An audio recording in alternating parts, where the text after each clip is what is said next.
Alright, so it's your boy Solo, and we have Chef Zay in the kitchen with us this morning. Chef Zay, look, first of all, tell us what you're gonna be preparing for us today. So today, with this being Brunch Club Atlanta, you have to take it back to the original, like the OG status type dishes. So I'm gonna do chicken and waffles. Classic. You know what I mean? A crispy waffle, butter and syrup, the hot syrup. That's what people don't really know. That's the best kept secret. And crispy chicken.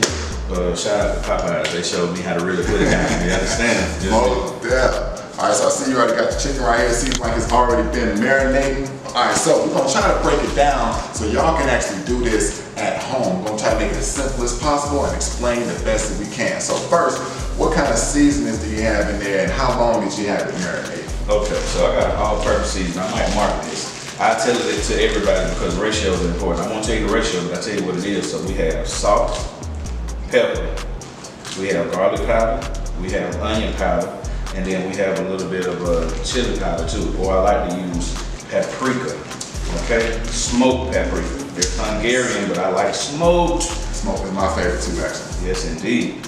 All right, how long did you marinate? This actually has been marinating about 48 hours. The longer the better. All right, so like you said, we're gonna be doing chicken and waffles. Go ahead and get your fabrication on, and while you do that, I'm gonna ask you a couple more questions. Like, first of all, where are you currently cooking? Currently cooking, let me grab this. Sorry. So, here we go. Boom. I got everything ready. So currently, I'm the lead cook at the Peakmont in Buckhead. Okay. So I'm over this way anyway. Gotcha. Close to the location. And Winfrey's Catering is my catering company. So I do birthdays, bar mitzvahs, meal prep, weddings. Just did a wedding about 2 weeks ago for about 30. It's just me rocking solo too, so you know what I mean, lack of a better term. But we get it done, and I just love to feed people, man. It's fun. See, I don't dress the typical, chef garb. I like to be comfortable. I like to bring a little swag, a little drip to it, because I'm from Atlanta, so you know that's a lot of our lingo. Yes, sir. So I just like to look good when I cook. Okay, so you got the Piedmont. So how long have you been cooking professionally? Cooking professionally. I opened my business in 2013. As soon as I graduated culinary school with Cordon Bleu and Tucker, shout out, thank you for all the knowledge. I got 2 degrees actually. I got a culinary certificate, and then I doubled down and got an associate's degree of occupational science in culinary arts. Right. So I opened up in 2013. I started with meal prep, and a lot of my clients, bodybuilders and people who just don't cook, people who don't like to cook, they would call me, they knew what I was doing, they saw all my pictures and my posts, so they was like, oh man, Chef Zay really doing this thing, so I appreciate everybody who has helped me get to where I am now, and I just been honing my skills over the years, rubbing elbows with a lot of good people, and just trying to make sure that I stay consistent. That's the key to this. Everybody have something that people like, whether you just scrub toilets, do it, but consistency is what's gonna get you over the top, you understand? Gotcha, most definitely. All right, so right now, you see that this fabricating. Can you explain to everybody what you're doing right now? Okay, so fabricating. That just means you breaking down the parts of the chicken to the individual pieces. So if I had a whole bird here, it would be 8 pieces. You're gonna have 2 breasts, 2 thighs, 2 wings, 2 legs. So these leg quarters, the thigh and the leg right here, it comes together. I just find this joint right here, you feel for it, there's a nice fat line. I just slide my knife easily in between and I separate the 2 of them. So that's fabrication. You just start from a whole bird. But I was ready for today. So I did a little bit of prep at the house before I came, but you trim it up real nice. You want your food to look pretty too, because you eat with your eyes. Yes. You know what I'm saying? With your eyes first. And for those that don't know, this is a good skill to have, because you can actually go and buy a whole chicken and break it down yourself, and it'll save you money instead of buying the individual pieces. Get you a vacuum sealer, save it for later, and you'll be good to go. But in our case, we about to fry all of this up. We're about to start. It's going down. Now, do you have any special way you like to fry your stuff? You know what I'm saying? Do you have a special way to get your oil to a certain temperature? That's a good question. How do you know when your oil is the right temperature? So from experience is one, but you can drop a little bit of flour in there, and when you get the sizzling, that lets you know that it's gonna be ready. 350 is my typical frying temperature right here. But when you've done it for so long, you can kind of look at the oil and it get the Harlem shaking, and you know when this oil, see, if you take a peek in that solo, you can see it's a little movement and that look like a little something going on. Oh yeah, you see a couple little ripple action. It's diddy bopping. So when they get the Harlem shaking, we ready to go. Gotcha. So I'm gonna take some flour, and my ratio is gonna be 2 to 1. Meaning I'm gonna have 2 parts water, and you wanna use cold water. Sometimes you use ice water, strain it if you got time. But for the sake of time, we're just gonna do 1 cup of flour. Actually, I used the big bowl, sorry. 1 cup of flour right here. Boom, we in the bowl, right? That's the 1. Are we using all-purpose 00 self-rising? Yeah, all-purpose, man, because it's good for everything. It's all-purpose. You can't go wrong with the AP. Yes, sir. Then we get a little cold water, and this is the 2 part of the 2 in 1. 2 parts of water. Boom. All right, boom. So 1 cup of flour, 2 cups of water. 2 cups of water. And then boom, you work your wrist in. Time for that wrist action. Yeah, man, work your wrist. So this is called whitewash. And this right here will create that crunchy exterior, and it's gonna give you that feel of, this is some real restaurant chicken, but I'm doing it at home. And if you don't know how to mix 2 cups of water with a cup of flour, this might not be your area. It might not be for you. But it's easy to learn, and that's what we're here to do. Just try to get everybody up to speed. Everybody can make this, so that's the goal. We're gonna teach y'all how to make y'all's favorite brunch dishes. There you go. Start with whipping up the flour in the water. So boom, we got whitewash, and then this other smaller, more shallow bowl, we just do seasoned flour. So you don't have to measure this. It's just enough to coat your chicken when you get ready. Okay. Boom. So we got some more AP right there. And then I got America's favorite seasoning over here, a little seasoned salt. Boom.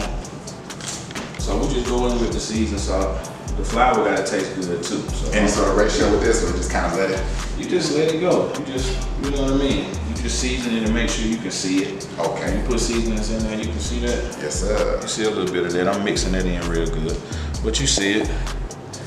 I know you see it. So normally when I see like a breading station, you'll see like your egg wash and your all that kind of stuff.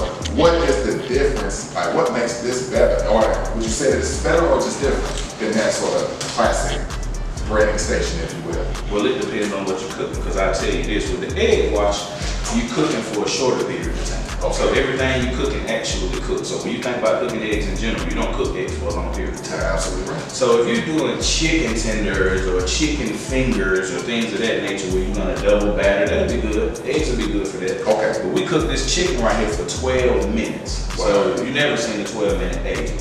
So we don't want to have an egg in this particular application. Exactly. That's gonna be rough. That's gonna be yellow rocks you're gonna be eating. So all we do is we go into I start with the bigger pieces first, because they're gonna cook a little bit longer. But by the time I put all this chicken in there and start the timer, that 12 minutes will be going good. Y'all hear that? You don't want to put your wings in first, because the wings are the small one. You put your bigger items in first, let them start doing their thing. Then you add the smaller ones in, so everything can end at the same time. If you toss your thighs in and your wings at the same time, something's gonna get done a little bit faster than the others, and then you're gonna have something that's either undercooked, overcooked. It's all about time. We're gonna try to get everything to come up at the same time. This man know his stuff, man. The hostess with the most. Feel me? Ooh, you hear it. Yeah, you see it. You hear it and you see it. It's gonna come up. Then we got bag number 2. Notice how it's not a fireworks show in there. For everybody that likes to turn your grease up a little too high, you want it just right. You want a nice, even, you feel me? Just like that. And always be sure, let your excess drip off. I hate when I see people cooking, they say access. That's the street. Excess, okay? When the drip slow down, you ready to dip. Slow the drip, and then you dip. You understand? And just one and one. One and one, one and the other. Take it on to to the nice bath over here. There we go. Right? We got room for you, little baby. Yes, sir. Boom, and then I just tidy up a little bit. Once that chicken get going, y'all, I just tidy up a little bit. Clean as you go. That's culinary school 101. Here we go. And I get ready for the waffle batter. All right, so while we doing some cleaning, talk to us about your meal prep. Okay, so the meal prep. I've been doing weekly meal prep, lunch and dinner. Typically, I have a set menu, but typically I like to do customized. I work with a lot of bodybuilders. I work with a lot of families who just are extremely busy, so they just don't have the time. So anywhere from healthy meals to just we're hungry and we need something to eat. The spectrum is pretty broad with that. So I offer a 5-day and 7-day meal prep. Very affordable, 5 days lunch and dinner for $80. Oh, man. And I do 7 days, that's 14 meals for $100.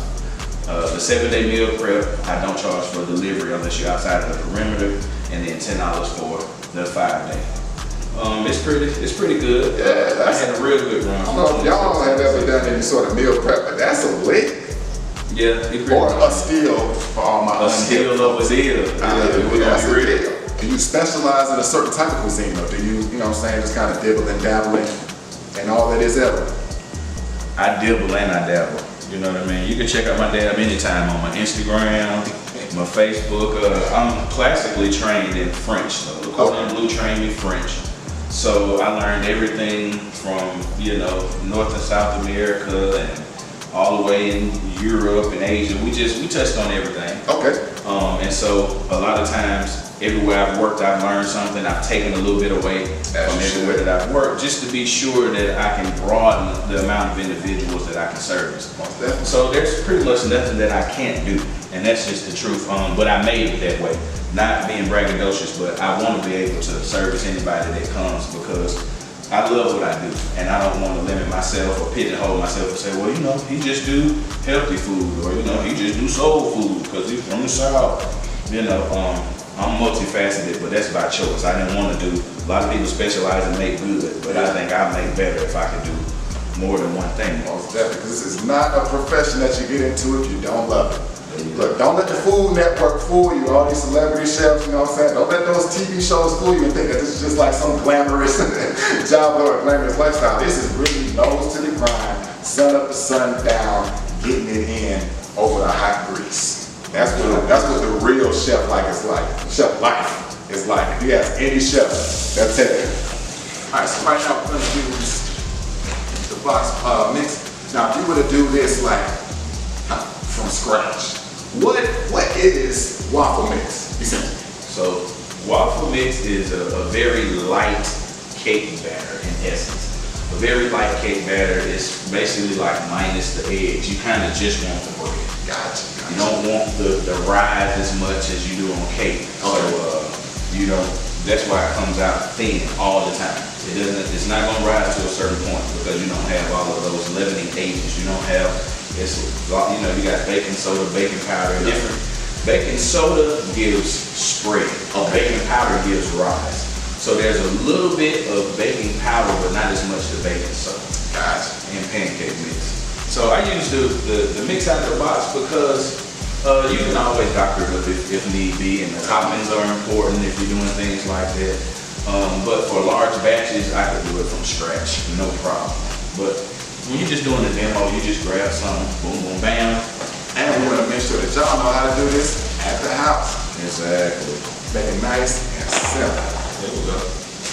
So, and we always read instructions. Don't be too proud, okay? Recipes are not illegal when you're cooking. Reading is always fundamental when you're cooking. Understand? All right. So what's the ratio we looking for? So this right here is just a 2 1/4. We got 2 1/4, right? It's really all of the bag, but I want to measure it just so you can see it. You put a cup of water, a cup and a quarter, cup and a quarter. Maybe a cup plus a little bit. Gotcha. And then we just work the wrist again. That's all. Knocking the lumps out. Yeah, sir. Scraping the sides at all times. You want to scrape the sides and keep those lumps off. Also, the key to a good pancake batter or waffle batter for this application. Let me show you this secret right here. So you mix it with the water, right? Let me show y'all this. Don't be afraid of this, but I'm gonna do it. Okay. It's just a little wine. I just need a little touch of oil. You hear me? Just a little touch. This right here. Boom. You don't do nothing crazy either, but the little tunchi right there, that's gonna help it from sticking when you got your waffle iron good and hot. That little oil keeps it from Dropping sticking. gems right now. That's the first time I've ever seen that. A little bit of oil, so you don't need it so much for pancakes, but you know you slather your pan with butter. True. So you don't really need it, but for this waffle iron, you're baking it essentially. Yes. And it's compressed on both sides. Pancakes cook on one side and you flip it.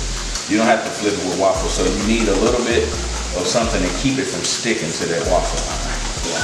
There go our timer right there for 12 minutes or up. So I'll stop this, and what I'll do is I can actually continue to let this go until our waffle is ready. Some people like crispy but not fried hard chicken.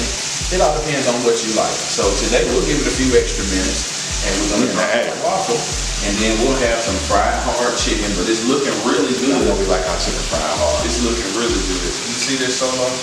This chicken is golden brown. This chicken is looking And I just want to add that we haven't heard one pop, no flare-ups, nothing. Just an even sizzle all the way through. All the way through. It matters. So when you get about 3/4 full, and you start to see those outer crevices fill up, you can let it go. All right. So in the meantime, and in between time, we're gonna get our drizzle ready for the top of it. Okay. Sweet and savory, and it's pretty simple, but the kids and adults love it the same. So what I have here is some butter. Okay. Hey, but look at that. That look like that double A right there. This is good stuff right here. So this is actually 4 tablespoons. I know it's because I cook so much that I can eyeball it. So we got 4 tablespoons of butter right here. Okay. And I'm gonna reach over here and grab some syrup. Ooh, and it's ready. Y'all see that? So when you're cooking your waffle, make sure you keep an eye on your steam. You can go from light skin to dark skin real quick. Real quick. Leave it a minute in the microwave. Okay. That's all. The chicken is looking delicious. Chicken is looking. So what I'm gonna actually do is I'm gonna take the chicken out. I'm gonna drain it on a plate and some paper towels, and then we're gonna also take our waffle out. Okay. And at the end of that, we're gonna plate it up and show y'all how it looks right here. And guess we'll enjoy it after that. I'm just frying up some chicken. Okay. Y'all see the skin on there? Looking all golden. Yes, sir. And it comes right out. Easy, no stick. Non-stick spray. You understand that? So let's move this bad boy on over here. Yeah, thank you. A little bit of assistant action over here. Let's take this out. Let me show y'all some magic, okay? Show y'all some magic. Y'all see this? This the butter and the syrup. It's mixed up real well. And then when we're talking Belgium, this is what's important. So you see these beautiful deep crevices that we have right here. So we're just gonna come over the top and we're gonna fill all these up. That's how I like to do mine. I don't know how you like to do yours, but I like to fill all the crevices up. With that good drill. You got to have it. Some of that good bird. Let's come over here with these beauties. Boom, we got that piece of chicken right there. We got that thigh, because thick thighs save lives, and then we're gonna come back and double down with that wing like this right here. See how we're gonna do that? And then, just because, we're gonna come across the top. We ain't even gonna play. Cause when you bite into that, Lord Jesus. We ain't saving nothing, man. Look at all that. Oh man, that's too much sauce. There we go, see? And this is the classic chicken and waffles, the Chef Zay way.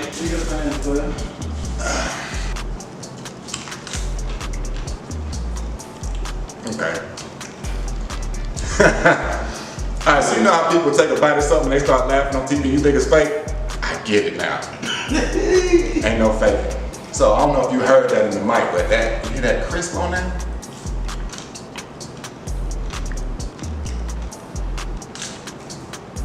Then with the butter sauce on top of it, Kind of just bringing everything together.